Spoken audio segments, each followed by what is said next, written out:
برای کی بیپالن دیا؟ چه؟ بیپالن دیا.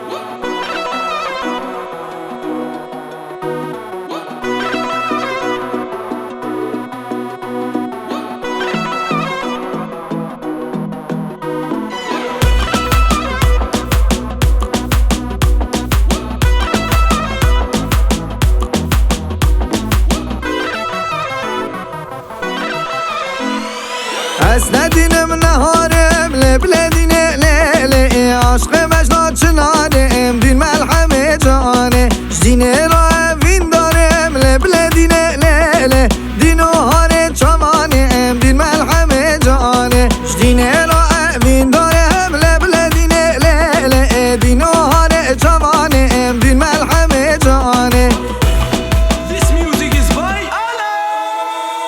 دینا بابه لبلدینه لیله شو خوشنگم چناره دین ملحمه جانه بدینه ناقدینه لبلدینه لیله گل دینه هارو دینه دین ملحمه جانه دینه لنیواد لمن لبلدینه لیله صبرا همیشی نامه دین ملحمه جانه بدینه ناقدینه لبلدینه لیله گل دینه هارو دینه دین ملحمه جانه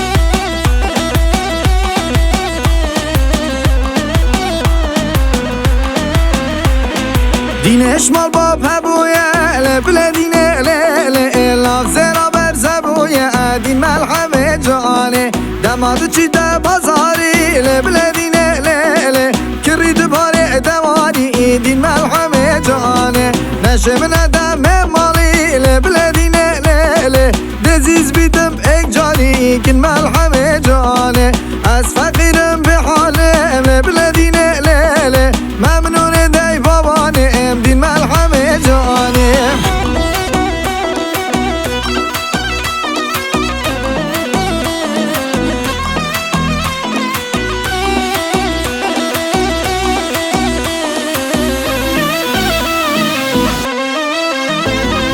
بابو برای دینه لبلدینه لیله دولمند و تجاره کن ملحمه جانه دینه نعلم دیه ماست دعین و چایه هر آخاری و بخاری او برخل بر صباره دینه که چا وزیری لبلدینه لیله او نشایه بفقیری کن ملحمه جانه هندی دینه دیدیه لبلدینه لیله صد حرس البردری کن ملحمه جانه یاشوه وز باشقانم لبلدینه لیله مدیرم دیرانم کن ملحمه جانه نزانید مالو ملکه من لدینه لیله همی خوها انیه فقیرم از به حالم چی کن؟ کلیپو او بابا هر مال بلارن تده تیومیو هر مال